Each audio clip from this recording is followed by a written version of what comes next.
a legend of one man who persuaded his friends to watch every Godzilla movie ever made. This world is on the brink of destruction. We need you now, Godzillavangelists!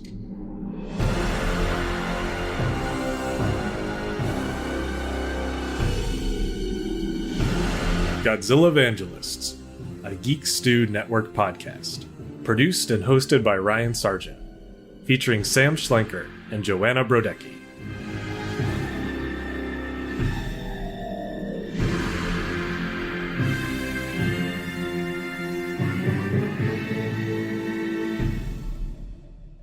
Hello and welcome to Godzillavangelists. I'm here as always with fellow defenders of the earth, Sam and Joanna. How are you guys doing today? What's good?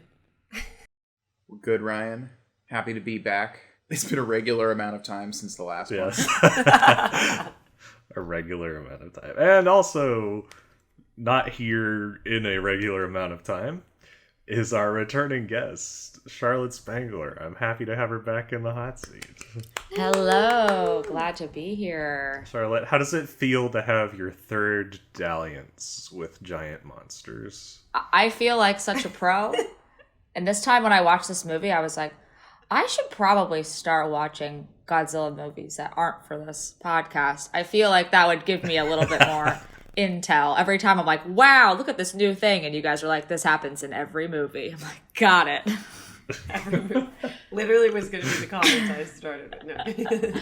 Well, you know, that's nice. It gives you like an air of freshness and naivete. I think Charlotte's also only seen Godzilla movies that are like pre the 1980s, but not the first one. So her context for the whole series is just like pretty skewed. Yeah, you've come in literally every 7 years. Mothra, 1961. Destroy All Monsters, 1968. And now Terror of Mechagodzilla, 1975. That's the way I like it. I like to see the genre progress at random intervals. In dog years. Dog years. Yeah, exactly. Today is very bittersweet as we're covering the last movie in the original series, 1975's Terror of Mechagodzilla. And what a finale it was. Yeah, we'll talk more about that milestone later, but suffice to say, Toho pulled out all the stops, and this was quite possibly the most expensive Godzilla movie since Destroy All Monsters. No way. They got Ishiro Honda out of retirement. Brand new score by Akira Ufubuke. Was it worth it? That's what we're here to find out. What's just the brief, off-the-cuff, 10 words or less feeling on this one? Dinosaurs, aliens, cyborgs, lot going on. Here's mine. Spooky house. Great for October. Oh, that's true. Very spooky house. Everything else, meh. This was a dark movie. Oh, yeah. And yet also very silly. But silly, like, trying to be silly, or silly, like, just happened to be silly is my question. Sam, what's your 10-word reaction? Why? Why? As always, I gotta do the nerdy little thing and talk about how this came to America. It's got a tiny theatrical release under the name Terror of Godzilla for some reason. I guess they were worried people wouldn't understand what a Mechagodzilla was. This was the last movie shepherded to America by good old Hank Saperstein, who distributed it through a tiny company called BobCon Enterprises. That sounds like a fake company, like a villain company in a Godzilla movie. I know. Yeah. I looked it up on IMDb, and this was the only thing they ever distributed, so... That's definitely some mob money there. They're the only production company that only did ads on the back of buses. Since it came out in a post-Star Wars 1978 and was chopped to shit to get a G rating, it did awfully. Wait, this had it. Oh no, stuff was cut out for the G. Yeah. Guys, 43% on Rotten Tomatoes, maybe 46. So good. but a 6.1 on IMDb. That's actually how I pitched this to Charlotte. I was like, yo, Char, you down to do another episode? Rating on Rotten Tomatoes is 43%. And I was sold. That's somewhere between National Treasure 1 and National Treasure 2. So I know exactly where I'm going. So Saperstein later pulled back some of the edits and put it on TV as Terror of Mechagodzilla. He also added a bizarre sort of prologue where he used stock footage from the other Godzilla movies he owned to try to make a cohesive, like, story arc for Godzilla. I'm gonna play you guys just a little bit of it. Nobody knows the origin of this indestructible monster, but many people believe Godzilla was some kind of an ancient god.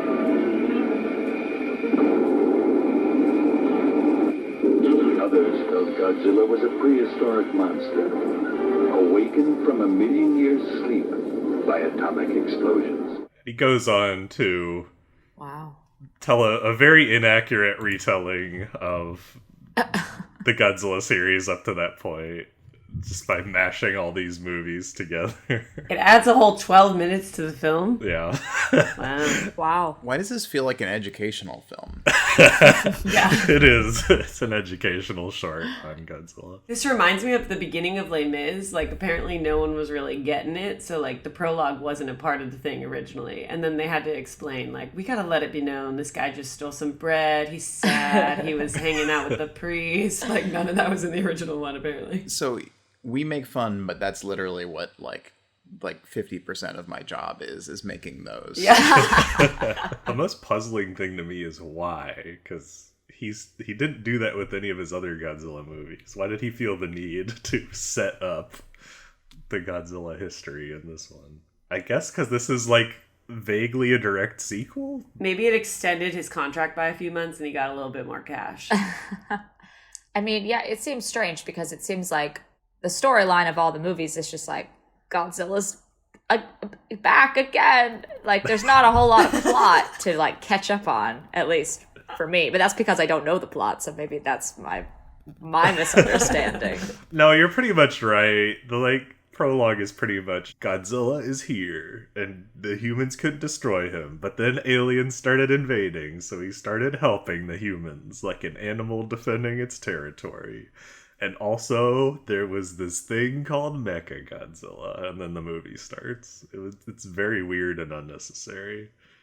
I maybe it's a TV thing. Like, he needed to fill a longer time slot. Like, if he did that, he could fit in 20 more minutes of commercials. 2 hours. That's true. You get more commercials. That might make sense. Anyway, are we ready to dive into the synopsis of Terror of Mechagodzilla? Yeah, also one thing, it would feel weird to have that intro and then also the intro of the movie that was so like splice cut the Mechagodzilla fight. Just a lot. Yeah. That's like 30 minutes of intro there. That intro is, he integrated that into the prologue, so it's like Okay, good. in there, not in addition to. Okay, good. Bad storytelling if he didn't, honestly.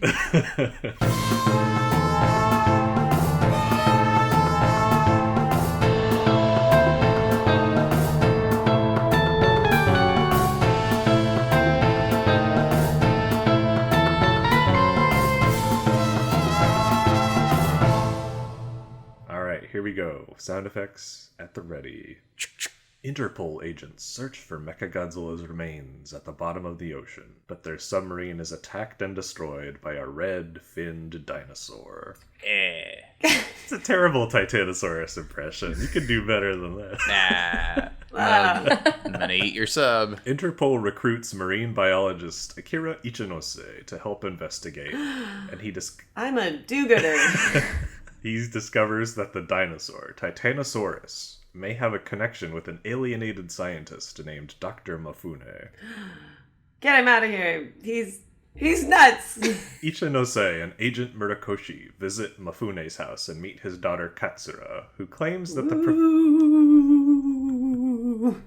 who claims that the professor is dead and his notes are burned. In reality, Dr. Mafune has teamed up with the black hole aliens to unite Titanosaurus and Mechagodzilla in an effort to conquer the world. It is also revealed that Katsura is part robot, having suffered an accident in the past that the black hole aliens healed with their strange technology. She can also control Titanosaurus with her mind. Thank you. I was waiting for that. Katsura, conflicted by Ichinose's kindness, narrowly saves his life when he goes in search of Titanosaurus. Aww. As Ichinose falls in love with Katsura, he reveals secret information about Interpol's plan to use sonar waves to combat the dinosaur, thus allowing the villains to sabotage their sonar device. However, The cords are cut. Interpol agents shoot Katsura while she is escaping, and Godzilla arrives to repel Titanosaurus. The aliens replace even more of Katsura's body with robot parts, implanting the Mechagodzilla control device inside her and seemingly removing the last of her humanity. Aw. Ichinose arrives at the Mifune mansion to confront her, but he is captured and made to watch the aliens execute their evil plan. Together, Titanosaurus and Mechagodzilla begin to destroy Tokyo. Godzilla shows up to fight them, but is initially overpowered. He's back. Interpol uses an improved method to attack and disable Titanosaurus with the sonar waves, allowing Godzilla to recover and battle Mechagodzilla. The fight is a close draw until Ichinose Katsura threatens him with a gun, but Agent Murakoshi arrives and disarms her. Katsura, regaining some humanity, apologizes to Ichinose and insists he kill her. When he cannot, she shoots herself, destroying the Mechagodzilla controller and allowing Godzilla to win the fight. In the fracas, Dr. Mifune is killed. Aww. The black hole aliens attempt to flee by UFO, but are destroyed by Godzilla.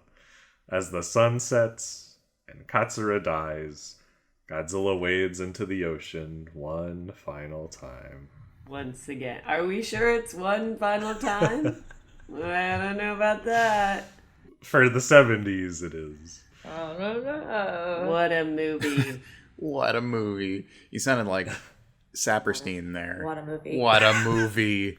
That helped clear some things up for me, so thank you for that synopsis. I read the Wikipedia afterwards still. I was like, wait a second. I don't know about that plot point. There are a couple very unexplained things that happen. I'll just put it that way. Seems like a lot of things happened that really had no bearing on future events of the film. Well, where do we want to start? Well, let's start with the characters, right? That's usually where we start. Let's start at the very beginning. Yes, we'll start with the characters. I was getting some real dark Beauty and the Beast father-daughter vibes from this movie. Some dark version of it. Yeah, creepy. Scientist dad off in a castle, clinking away. Clinking away. Let's start with Dr. Mifune, because this is Akihito Harada's last appearance in the series. He was supposed to have a cameo in the next movie, the one that restarted the series, but he died before they could film it. So this is his last role, which is a shame, because it's pretty bad. They made him into a hammy, evil Albert Einstein. Oh my god, just so the lines, like, they were mean to me. They were so mean to me. And it's like, these 20 people were mean to you, so humanity must end. So you want to destroy the world. entire planet. Just sticking to that as like the every other line that he had, that's puts him in a tough spot.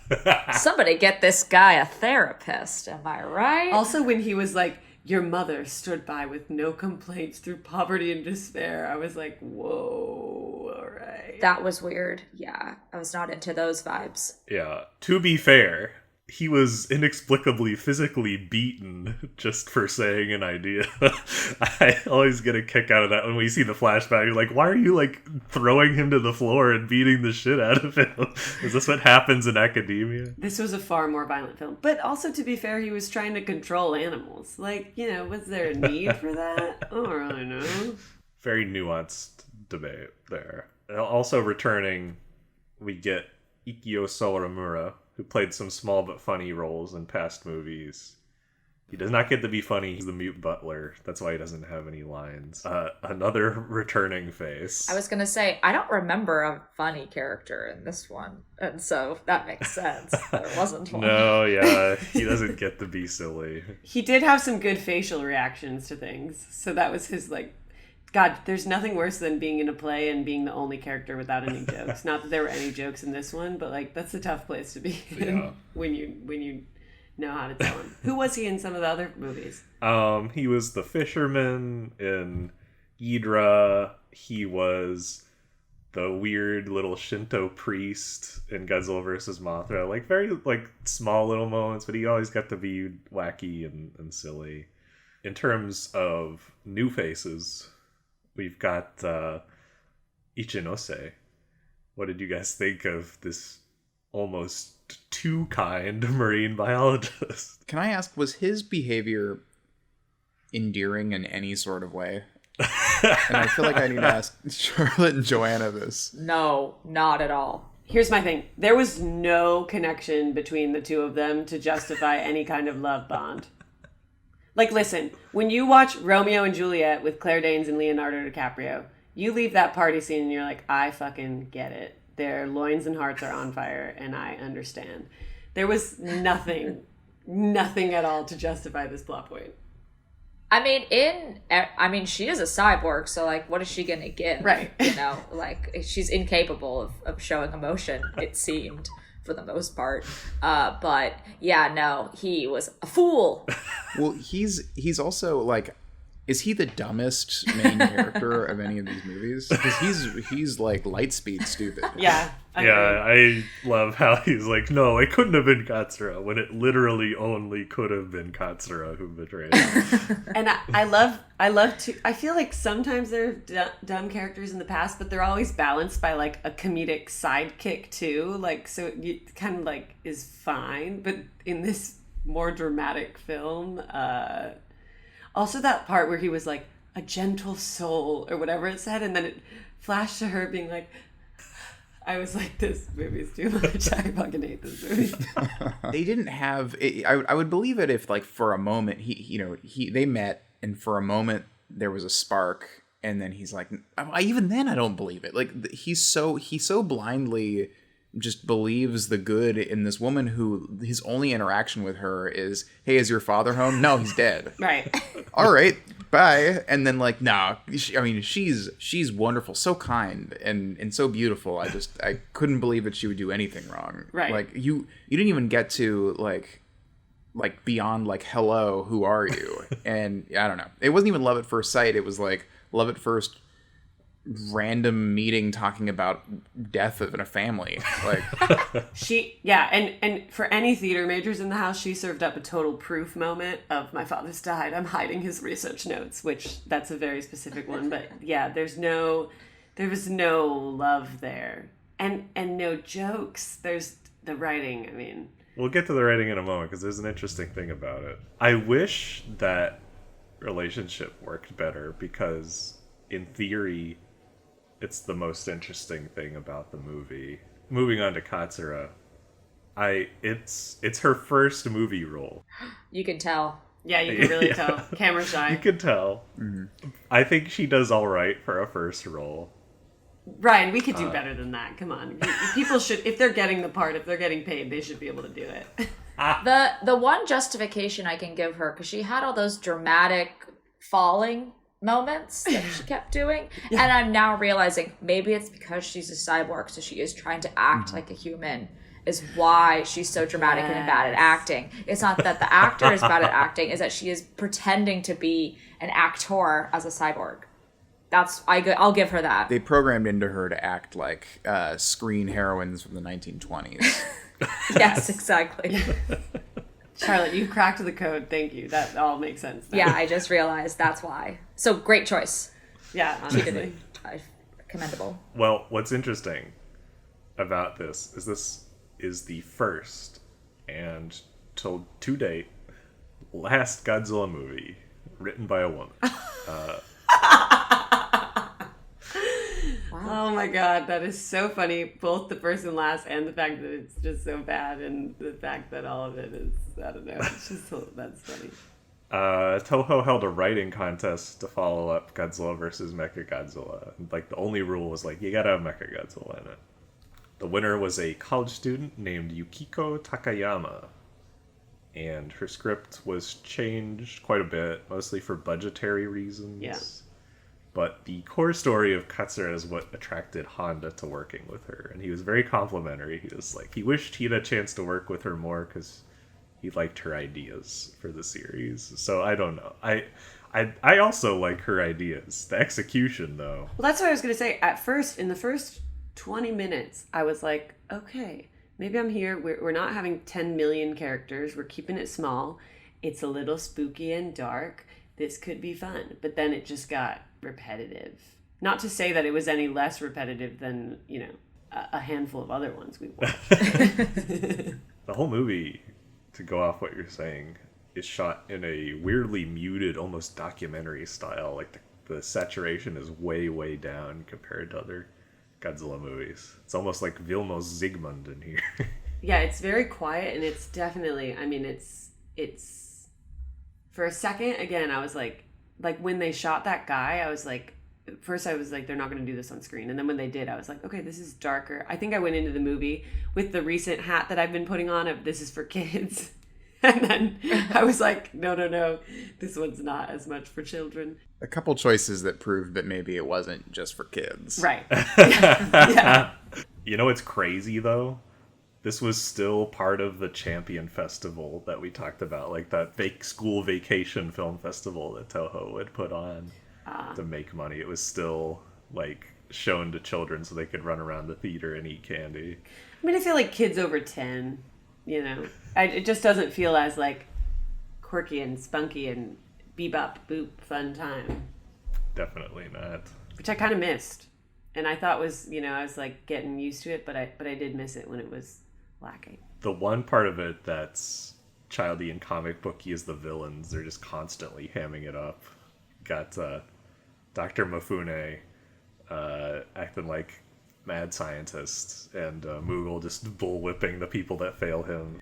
Oh, that was incredible. That was crazy. I loved that. I loved the aliens. I loved that they looked like humans but had hats that made them look like aliens. That I loved. I loved when them and the doctor were cheersing with a nice glass of brandy. Oh my god, I have a note about the cheers. I freaking loved the cheers. That was the best scene of the thing, and I wish more of it had been, like, silly. It was so romantic. Would you say they had more romantic charisma? 1,000%. Oh, absolutely. I felt the spark. That was the best relationship spark. They had very intense eye contact sitting there. I love how he doesn't realize they're aliens until years into his relationship with them. Especially, again, with how frequently they're like, our planet, blah, blah, blah, blah, blah, is going under. By the way, did you hear about our planet? Okay, if you guys don't remember, our planet is going under. That's why we're here. I didn't realize that he had known they were aliens for a while, because I was confused. He was like, he seems pretty nonchalant about these guys. So that makes sense. I missed that. Yeah, they open the door and Mechagodzilla's in there, and you expect him to be like, ah, yes, our other monster, Mechagodzilla. But no, he's like, what? You mean you guys are... Can I ask a serious question? How long he's been in, you know, that Dr. Mifune has been in bed with the aliens? Because it seems like they show up just before... They like seek him out just before Interpol shows up to, you know what I mean, to like recruit him and get help with the dinosaur. But then there's a flashback to when Katsura like got accidentally shocked to death and then made into a cyborg, and the aliens are there. Yeah, they showed up so quickly. Right, it's like they break into his house. It's like they were waiting for her to get hurt. I have no explanation. But it seemed like he didn't know them at the time. Like, that seemed like that was their first meeting. They just, randomly showed up. And they changed outfits for that first meeting. They were wearing all red. That was their surgery garb. Oh, yes. Maybe they invested in the silver over time. To prove to the audience that they were aliens. Yeah, that's true. From space. Yeah, because I guess he's been out of Interpol for like 15 years. And then, the timelines were all a little odd. Even the flashbacks, a few times I was like, oh, it's a flashback. Like, it was not clear what was going on. I go, oh, she died again? I love the scene where the escaped slave, which, by the way, that's very dark, that there's a group of enslaved people who have had their vocal cords torn out. That was one of those where I was like, oh, we're doing this, and then we're just not. Like, they abandoned that. It did not care. Right. This guy just pops out of a manhole in the middle of the woods. I gotta... Right, he was just like doing construction, right? He was just like fixing... It's like, why is there a manhole in the middle of the woods, for one thing? Listen, Ryan, the issue that I've had in many of my scripts I've worked on is just I don't know how to get people into the exact location I need them. So I'm just going to pocket this. Yeah, I'm going to pocket this. Steal that device. Just have all of your characters work in the sewage. A sewage worker, obviously. They haven't really done something like that, right? At least in a minute. I feel like they never show the death that explicitly. Not in a good while. In Godzilla, Mothra vs. Godzilla, there's a pretty graphic scene where one of the, like, corrupt businessmen gets literally shot through the head and they have, like, the head wound. That probably tops it, but yeah, not in a long time have they had a human death that graphic. I'm still haunted by the original Godzilla, the mother holding her children, but, like, I feel like since then it's been pretty less terrorizing. Yeah, there's some grimness in Smog Monster, but otherwise this is probably the grimmest thing since the original. I actually noticed there were some moments that seemed like they were supposed to parallel the original. Like, the discovery of Titanosaurus in the sub that gets destroyed is shot a lot like the moments of discovering Godzilla in the first movie. And Katsura having to sacrifice herself to save humanity is very comparable to the Dr. Serizawa thing. There's just like lots of like brief parallels, like they were trying to make a connection between the two movies. Clearly succeeded, I'd say. I'm soaked with the sarcasm coming off that sentence. Was the boat too small in that submarine part?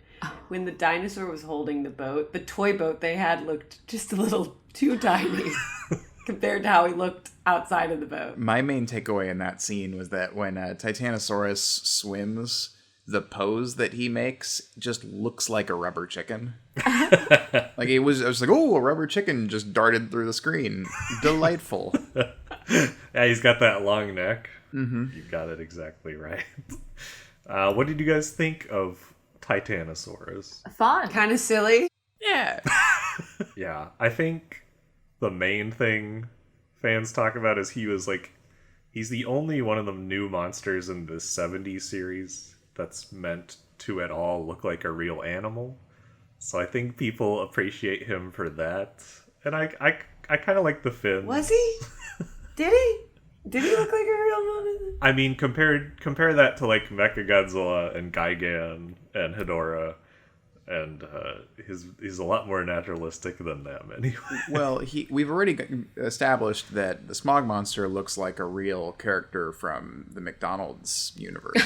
Yes, that's true. This is not my defense, by the way. This is just a lot of people are like, oh, it's cool that they went back to like the more naturalistic monsters with him. I guess Titanosaurus is what he's called, right? Yeah. Mm-hmm. According to my nieces and nephews, if you look at what an actual Titanosaurus dinosaur would look like, he was way more Land Before Time looking than this guy in this. There's a real dinosaur called a Titanosaurus. Yeah.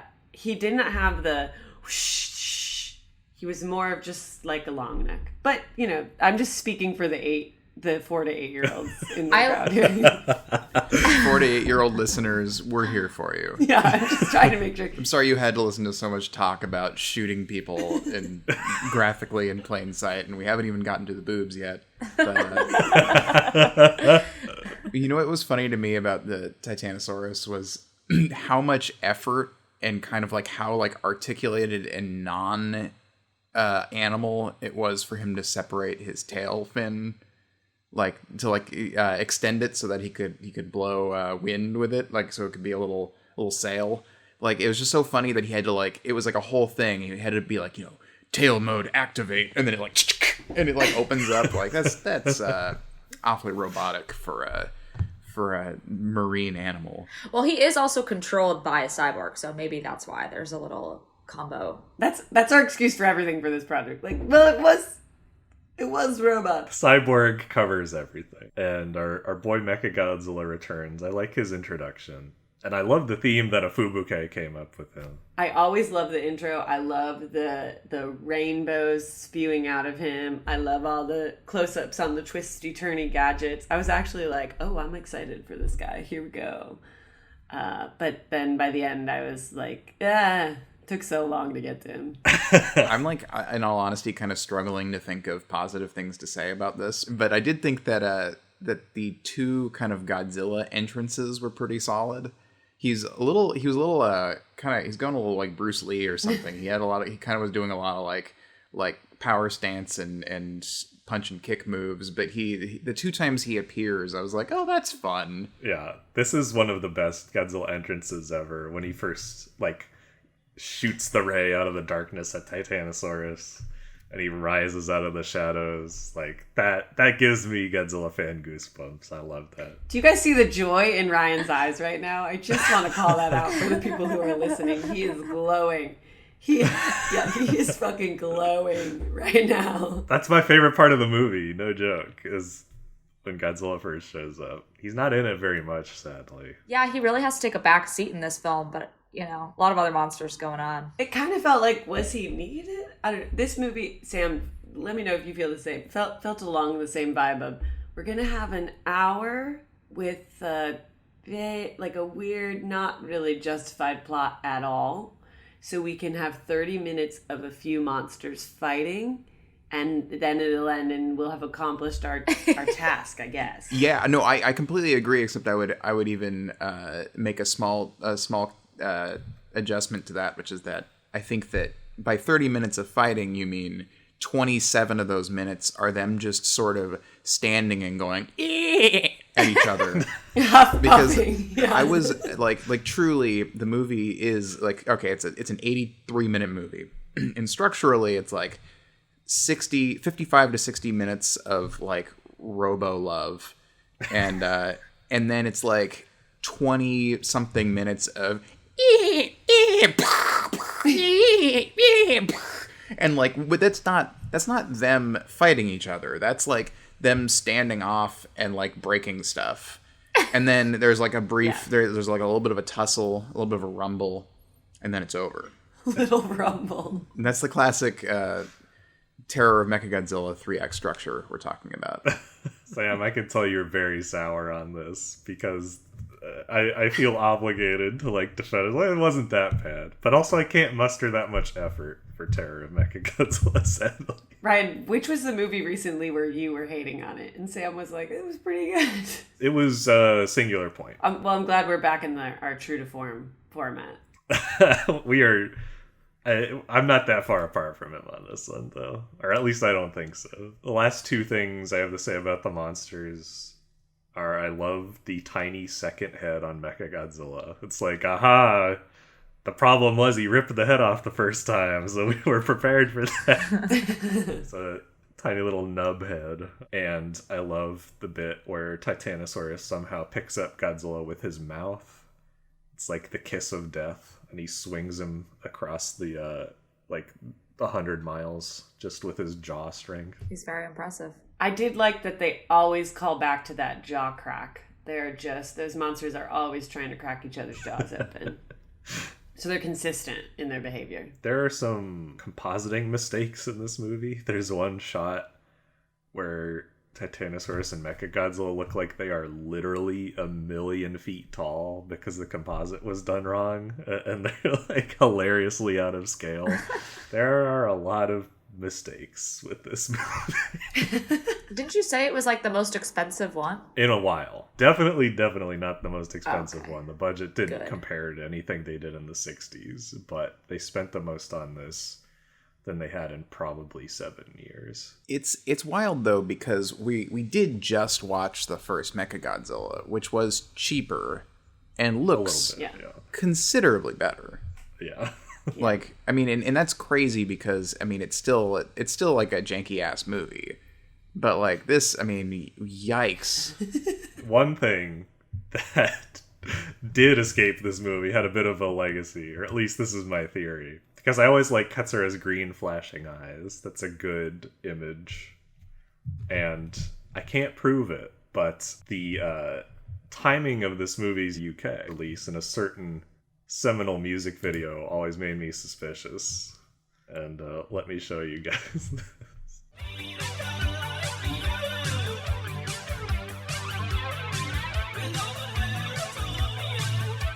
Ryan, doing some internet investigation. I think that once you're talking about hypnosis and you're trying to show it, and you're limited to the tricks you have in the 70s, I think you're having flashing sparkles out of someone's eyes, or that's just like your first go-to. I think it's coincidence. But it happens later in the video when the lyric is different. Yeah, but you got to have a concept music video. And it's an Asian woman. Ryan, this sounds like a question for the Reddit investigators. That's right. Somebody talk to a flock of seagulls, see if they remember seeing Terror of Mechagodzilla. I will, but it's going to literally be seagulls at the beach. And they're going to fly around me and take my sandwich. I should also have to say that this was one of the most successful Godzilla movies in the UK, which makes it more suspicious. Yeah. Why? I don't know. You never know what's gonna make the money. They were coming off the Angry Young Man era of films, and there was something about it that just spoke to them. One thing I'm not sure that was in the UK release or not, and we've been tiptoeing around it, is this is the only, depending on how you count it, probably the only Godzilla movie with nudity in it. Woo! But the boobs aren't real. They're plastic. But does it count? I was going to say they were very clearly made of plastic. It was basically a mannequin from a health class you took in high school. Well, I was even wondering, I was like, if she's supposed to be a cyborg, like, are we even supposed to think these are real? Is it just supposed to be robot parts? Actually, to get really specific, I didn't see a nipple at first, and I went, okay, we're really going robotic. We're going Kyle XY here. We're going no external vestiges. I was going to say, the aliens, they were like, we need to replace her internal organs with robot parts.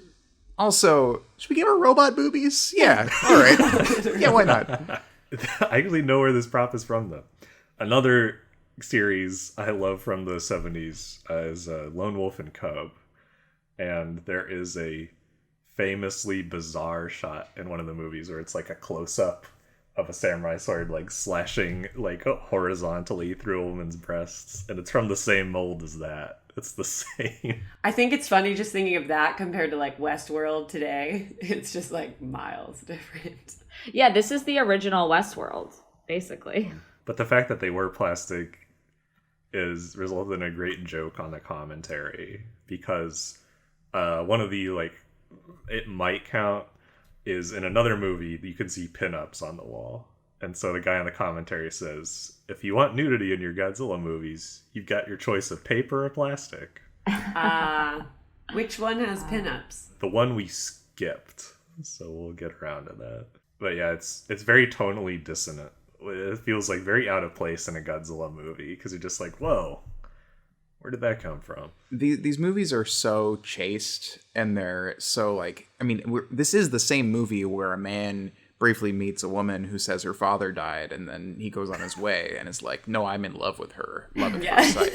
And then to also have like clinical robot breasts is like, it seems a little odd. It was also very unnecessary. Like, they could have just covered her up. Because they were kind of working in her stomach area. Or if they were working on her heart, she would have been more fully opened up. Yeah, that's not the right place to work on her heart, actually. Someone got access to that prop and was like, we must use. Anyway, my last thing about this is that the actress who played Katsura came up to her family after the movie and asked, so what did you think? Like, what did you think of the movie? And there was silence for a second, and her niece said, like, hey, you showed your boobs. And that was the only thing her family said about it. Her niece wasn't aware. But that's true. I mean, again, speaking for the 4 to 8 year old crowd again, they are obsessed with butts and boobs and all of it because, it's so new to them. So it makes sense that that's what the niece would cling to. Thank you, as always, for speaking for the children. You know what was funny? I have two comments. One is, have they? It's actually a question for Ryan. There's a shot that is like a dramatic dolly around shot of like a standoff between I think it's Titanosaurus and Godzilla to start, where they kind of like are facing each other and the camera kind of like dollies around like maybe 90 degrees, and there are like some foreground little buildings. Have we done that shot before? I think that's new. And I was kind of into it. I was like, oh look, they did something. It's like it's the action pose, like, you know, it's a little bit like a Matrix shot or so, you know, it's like that's an action standoff shot. And it was funny to me that it actually was done pretty well the first time, and then they repeat it 2 more times, and each time is less good. It's like less effectively done, and the miniatures in front don't look as good, and it's like, oh, guys, come on. You could have had one, and it would have been great. Yeah, Teruyoshi Nakano, who directed the special effects, you can see him experimenting with the camera more. Like, he puts in some lens flares, and he did some, like, shots pointing the camera up at, like, the real sky, but to have, like, Godzilla and Titanosaurus, like, punching each other real fast. I liked that. And then my last comment was, there's a very funny moment where the way they imply that Titanosaurus jumps up high in the air is they have a shot of him, and then they just really quickly, like, whip tilt downward to, like, imply that he jumped. And I just remember watching the movie and being like, boy, this is boring. Oh my God, what the? Oh, he jumped. And that, yeah. And I think they do that twice as well, but that's just very funny to me. That's like one of those, like it's so simple that, but this is the kind of thing you would do in like middle school when you're just like fucking around with a camera. But then like, it's almost like so simple, it's brilliant, but it kind of still doesn't work. The jumping made me remember when I think it's the dinosaur is jumping on Godzilla's body, that he's underground, and he's like on a trampoline. He's like bouncing so joyously, and the ground is so squishy. Yeah. That I was like, wow, he is having a good old time jumping around over there. What is going on? Yeah. He really gets good air for such a large creature. He reminds me of Tigger in that moment. Yeah. Titanosaurus, he's a joyful little dinosaur. Despite everything that Toho threw into this movie, and you won't be surprised by this, it was the least attended Godzilla movie of all time, with fewer than 1 million people going to see it in Japan. Wow. What was the budget? The exacts are unknown, but they may have made their money back, but if so, only barely. And so, after more than 20 years, they decided that Godzilla wasn't getting another chance this time. And they brought the series to an end. And Ishiro Honda, this was his last movie, period. Godzilla or otherwise. And he would spend the rest of his career helping his close friend Akira Kurosawa as his assistant director. And apparently he was very satisfied by that, and they really enjoyed working together. So that's happy, but I'm sorry he had to go out on this crummy note, because I like what he contributed to the series overall.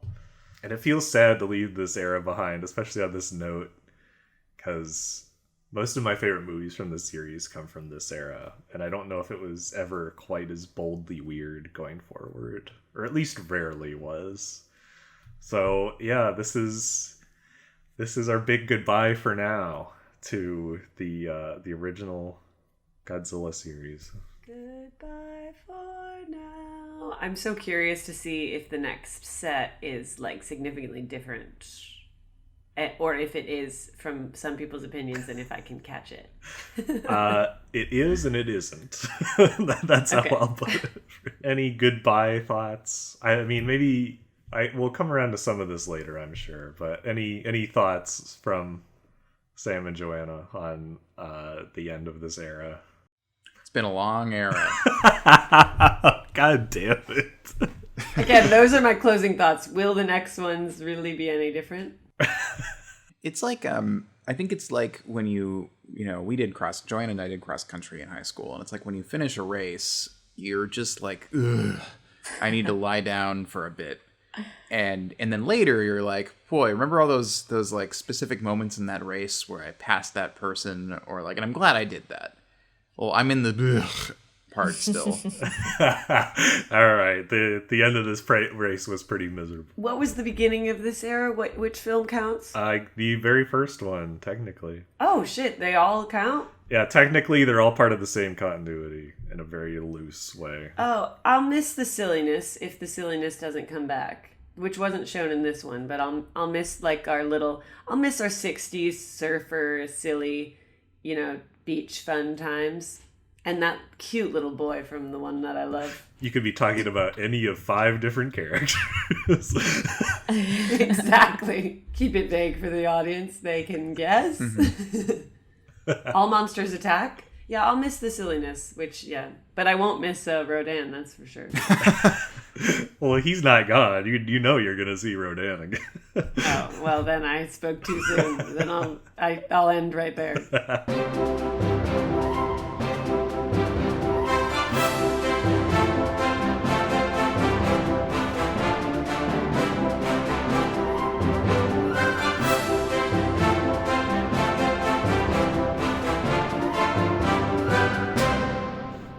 As Godzillavangelists, it is our holy duty to assign each movie its proper place in Godzilla heaven, hell, or purgatory, with heaven being the best, hell being the worst, and purgatory falling somewhere in the middle, of course. Well, we've all tipped our hands a little bit, but, let's start with the most obvious. Sam, what's your judgment for Terror of Mechagodzilla? Oh, it's a clear heaven for me.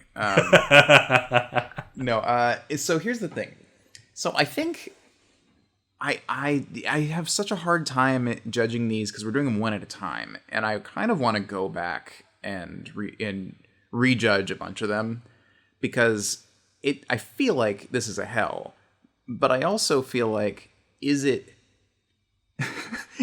that much like in a measurable way? Is it that much worse than some of the ones I've been like, yeah, it's purgatory or heaven, it's fine. Like, because it's fine. It's look, you're gonna, if you enjoy it, cool. Like they're all kind of close for me, in that there are a whole bunch of them that are kind of like, sure, yeah, fine.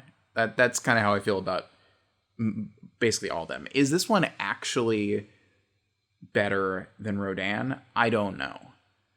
I can't tell you because, so I half want to revisit a bunch, and I half want to say, in thinking back on this era, and maybe this is this movie and some of the ones I've liked less lately coloring them, but half of me wants to just say the original one is heaven and everything else is purgatory. That's like sort of what I want to say. And Ryan's making a face at me. But I think this has soured you, because you've definitely had stronger positive reactions in the past. I have, but as yeah, there were things about that I had I got some chuckles out of. Like, I don't know that there has been one where I've been like, woo, wow, awesome. Like, there have been a lot where I'm like, yeah, this. Well, sure. You're the perennially the hardest to please, and there hasn't been one, apart from possibly the original, that has impressed you. But there have been ones that I feel like you genuinely had fun throughout, which I think you could call that good, right? I don't remember that anymore. It could just be because he's tired today. I am tired. Sam, you definitely have rated some high when I'm like, no, Sam, it's not as high as you were saying right now. Well, it's because I've felt like I had rated some others high, and I need to stay consistent. But I don't know. Let's see. Let's revisit them at some point. I'll think about it some more. I think this has to go hell. But I don't know that it's like so much worse than some of the others. It's just, there wasn't a lot there that stood out. It just kind of went. It just happened. Stuff happened. So there's where I am. All I can say is I sincerely hope we don't have to have the on-air debate over whether any of the sequels are worth watching, but we'll see. No, because this is a Godzilla heaven, hell, and purgatory. That's the difference. If it was Sam's personal heaven, hell, and purgatory, they would all be in purgatory, except for like if I'm just judging on my enjoyment of movies in general, I'm like, yeah, that was chill. Like, but this isn't that. This is Godzilla, Heaven, Hell, and Purgatory. So I am judging these in the heaven of Godzilla. All people on Earth are Godzilla movies, and so thus they can only be judged according to their kind. So even still, this is a hell. All right, we'll leave it there for now. Charlotte, what were your thoughts? I am gonna give it a heaven. I feel like there were, it was dumb. There were enough weird things that happened that kept me entertained. There were 3 different kinds of monsters. That's got to give you some points. There you go. I liked the aliens. I liked the aliens when they were whipping people. I liked when there was a sign on a door that said Dinosaur Task Force. That was my favorite part. And the unexplained elements kept me on my toes. Again, I don't have many things to compare it to. I feel like every Godzilla movie I watch, I'm like, that was weird, great. And so that's how I feel about this one. Wow, Charlotte, I'm going to send you some of the kooky ones that you will actually be like, this was a fun time. I'm going to send you some of the 60s kookier ones. I did like the Mothra one that was the first one we did. That was a good one. Mothra might genuinely be the high water mark apart from the original. No, she would like the kid one, and she would like the one where those 3 people were on that island and they were in a surf club, I felt like, and they were just trying to escape. I think she'd like that one. Or with the 2 pilots. I would love to watch that.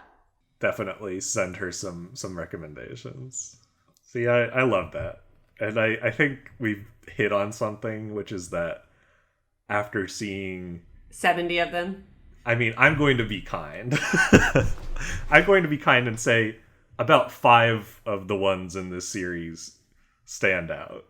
And the other 10 have a lot of the same appeals and tropes. And so after seeing 10 of these, as opposed to just a couple, I think people have very different reactions to how they feel. And I think that plays into what Sam was saying about his judgments as well. I guess I'm talking, so I might as well go. I find it very difficult to place this. I don't know if it just barely makes Purgatory or not. I never really loved this one even as a kid. I remember seeing it and I was like, oh, I don't like how this feels. And it was the least played of my VHS tapes. I think it is still in basically pristine condition. I only watched it a couple times. And I think its historical place in the series is more interesting than anything else. And I feel bad because they really tried. They tried to do a lot of different stuff with this. And a little bit of it paid off, but mostly you ended up with kind of this dull, dour movie. But, it doesn't repulse me. So I'll have to give it low Purgatory. Have there been any you've put in hell? I can't remember. Of this original run? 2. Yeah. Raids Again. Oh. Or at least I wanted to put it in hell. You might have talked me into doing Purgatory just because it was entertaining. It is. Yeah, I think I put Rodan in hell, maybe. That may have been it. I wanted to put Gigan in hell, but then I watched the trailer and Godzilla talked me into putting it into Purgatory. But I mean, Gigan's more entertaining than this one. Yeah, a little bit. See, I would want to have Sam revisit some of the ones from this era that he put in heaven or that he put in high purgatory, because I do think there used to be a little, sparkle and glimmer of a smile more frequently. But I think with this film, there were now Charlotte's in her own world because she hasn't seen, 1,700 of them. But compared to the others, there were no kooky characters. There was no one who you could really fall in love with or find really endearing. Everyone was kind of boring, and the plot and the script was so incredibly repetitive. And I feel like there's been films too where the monsters have more personality, which we're usually drawn to and we find endearing, and just none of that was happening in this one. So this one is a for sure hell for me. And I think in the way that I rate it too within the Godzilla specific heaven, hell, purgatory, is heaven was I was like, wow, I was charmed. I loved that. Adorable. Or my heart cried a little tear at the end of the first one, or, something really had to move. And then for purgatory, I feel like I'm always like, it wasn't good, but there were endearing parts. I wouldn't mind watching it again if I had to. And then hell is like, why was this made? Why would I would never tell anyone to watch this movie. There's no, except for Charlotte Spangler, who I told to watch it 2 days ago. Hearing you talk, I think I have to boot it down to hell, if only barely. Yeah, there's just nothing compared. The other ones just have more going on, even if they're in purgatory. This just really, again, the concept at first, the first 20 minutes, I thought, okay, a slower script, a smaller cast, I'm in. But then by minute 30, I was like, actually, now I'm bored. And then an hour and 3 minutes in, when it was like, oh, we just did this so we could have 30 minutes of monsters fighting, and I'm not interested. The basis they could have done more with, and it just, so hell. Yeah, wasted concept. That's why when you say, anyone have any thoughts on the end of this era, I think this being the ending film of it just makes it be like, meh, well. Yeah, it kind of stinks. It kind of makes you agree, like, well, see you next year, guys. To end on a positive note, and to reference something that I don't know if it's going to be cut out in the edit, but somebody said, what's one thing you like from this movie? And for me, it's Godzilla's big entrance. So good. Such a great Godzilla fan moment. Again, boys and girls, he was glowing talking about it. Charlotte, what about you? One thing you really liked? Oh, one thing I really liked. I mean, there were a few. I think it's the sign that says Dinosaur Task Force. I forgot about that. Thank you for reminding me. That just really made me laugh. And then but then I thought it was funny that they were like, cool, we killed him. See ya. And they were like trying to investigate him later. The task force, I would say, could have worked on their mission a little bit more. But anyway, I just thought that was funny. I really, again, didn't have that many moments where I was like, ha ha, or ah. But the sewage construction man retelling the story of him getting the chip for Interpol, I just appreciated them doing a callback to the fact that the man popped out of the sewer, and that's what brought him there. Brought some levity to that dark moment. And it was a little bit Rashomon-y as well, because when you see it, you don't get the whole story, and then he tells the story, and you're like, there was more to it than we thought. Yes, exactly. Sam? Rasha Monsters Unleashed. No, all right. I think so. The Godzilla entrance would probably be the thing that stood out, but I also did have a little chuckle, a little delighted moment when they reveal that she's a cyborg, and they kind of cut into her. You see inside of her stomach, and it's like a Willy Wonka machine in there. I was like, ooh, that's fun. Yeah, she's filled with clock parts. It's not very futuristic what's going on. I forgot, actually, my favorite part is when she kept getting electrocuted or whatever, and she would do her dramatic acting. That was my favorite. The death acting throughout this movie. Everyone who dies does the old school stop, stretch, and yawn before they die acting. It's like they were cast in Hamlet. And they were like, all right, guys, we're on the stage. We really got to go for this. I liked her green dress at the beginning, sitting on the rocks. I thought we were going to have a few more mermaid-esque moments like that, but sadly we didn't. That was such a weird way to start that movie. You're just like, who's this girl and why can she see underwater? Totally weird. I guess in some ways she's the central character, so it makes sense to start with her. But you're right. Definitely throws you off. So for the first time in a while, I got a question. What do you think is next? What are your predictions for Godzilla in the 80s and 90s? More of the same. Come on, be optimistic. Well, if it's 80s and 90s, maybe there's going to be skateboarding or graffiti. Yeah. I don't know, fun urban elements. And maybe he'll get a new costume that doesn't look so moldy. A new radical Godzilla. Yeah, he comes in here with a backward baseball hat. Yeah, he shows up in a leotard. Maybe there's Godzilla at the Olympics. That would be a fun Godzilla at the ninth. Yeah. At the ninth. Listen, I know we're getting closer to the Matthew Broderick one, so I can only know that things go. The only thing I'm wary of is I know that it's just going to be more and more cast members piled on every time. Like, I fear we're edging into that. Well, yeah, there's this gaping hole of now what we haven't seen, where it's like we've seen everything pre-1975 and we've seen everything mostly everything post-1997. And it's like there's this glorious 20-year stretch there where it's just a hole. We just don't know. I would hope it would have like metal rock, and I'm just worried that it won't. Yeah, I want it to get like really Dark Crystal in the 80s. Like it suddenly becomes super Jim Henson. David Bowie shows up, steals Minya. I want fun costumes again. I miss like the evil robot alien lady with her cool costume.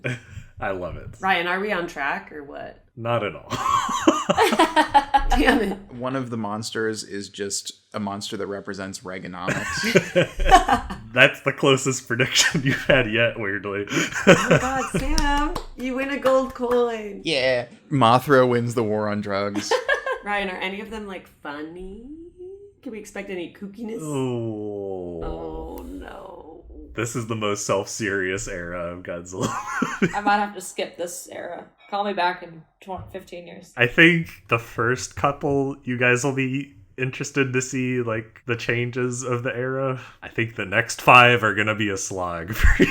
I more just think we should place bets on if I'm even aware of any changes, because I bet I won't even notice them. No, it's gonna look and feel way different because we're jumping in 9 years later at the start. This is real into Star Wars at this point. Yeah. We've got some technology on our side, but not to help push the story forward. Yes. No. Please don't bring up such a crazy thing to this pitch meeting. No, never a story. So the next one is the first one in a good while where there's 2 extremely different versions. So I hope you like it because we're going to watch it twice. It's oh, God. Okay. Return of Godzilla, known as Godzilla 1985 in the US. A very different version. It's a good year. Fun year to have in a title. Here's something to entice the audience. I've got a little secret revolving around this movie. Ooh! Were you in it? Despite not being born? Yes. So, look forward to that. But today, we have a fan message from Andrew N. Hey, Andrew. Hey, Andrew. Thank you for having this show. It really captures my desire to show off the great art that comes out of Godzilla. I'm so happy I found the show before you got to my all-time fave, Biolante, the true mother of Space Godzilla. You guys have no idea what that means, but you'll find out. Well, that's a great title. That's the full title? No, that's not a That title. sounds fun. That's really fun. I really love your co-host reaction to the 1998 Godzilla. Yes! I am a big fan, and I super appreciate having Greg on there to appreciate how the anime fans appreciate it too. It's the kind of Godzilla universalism I am an adherent of, where different Godzilla approaches are welcome. Sometimes I just want to dwell on a human puzzle and think deeply on the challenges of technological development while watching an annoying man torture himself and others in hubris to attempt defeating Godzilla. Love the show, and may you have any more episodes. And he included a Godzilla roar that was not Skreonk. This is typed Raria. Any response to Andrew's nice message? Just that it was nice, and thank you for supporting our love of the 98 Godzilla. Thank you. Joanna and my love, I mean, of course. My obsession. One of my faves. I do really like it, but only as a bad movie. Ryan, I think it is exquisite cinema. Yeah. Guys, should I be the first female writer to write a Godzilla the musical for Broadway? Oh, I would love that. You have to. That feels like the thing that would get made. That feels like a real thing that would actually get made. Yes. It actually does, though, which is unfortunate. But you know what? They're kicking off the Michael Jackson musical soon, and so everything is fair game on Broadway. You could have it be very operatic and be like the first movie, or you could have like a mashup of everything and have it be very fun. I could have it be like Reptar on Ice. Maybe On Ice feels like the better equivalent. We'll see. I'll keep you guys updated. Anyhow, if you want to have your message read on the show, please send us an email, send us YouTube comments, reviews on Apple Podcasts. I actually forgot there was one. I should have read that. That'll be next time. We actually got a new one. But yes, leave a review on Apple Podcasts. Easier than it used to be. Share it with your friends who love science fiction, cult movies, any sort of thing like that. They'll love it. Follow us on Instagram, Twitter, Facebook, all that good stuff. And again, thank you for being here, Charlotte. Do you have anything to plug for the audience? No, but just I feel like I gotta go watch some more Godzilla movies. Feeling inspired. That's right. Everybody, let's go watch some more Godzilla movies. I'm gonna watch the 1998 for sure. Yeah, that one and the first one, and then I'll send you 2 Perfect. more as backups. But the 1998 and the first one are the gold. But above all, whatever else you do, keep spreading the word of Godzilla. Even if our word is that it's in hell currently.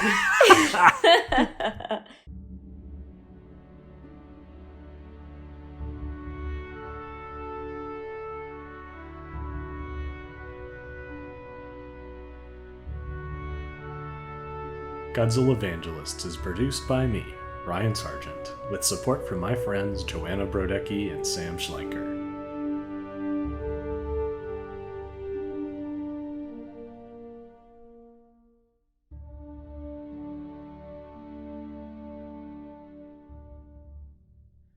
All our incredible music is composed by Robert Mai, and our wonderful artwork is drawn by Cassidy Stone. This episode was edited by Julia Waldman. Special thanks to our families, friends, and the talented artists who made the movies that we talked about today.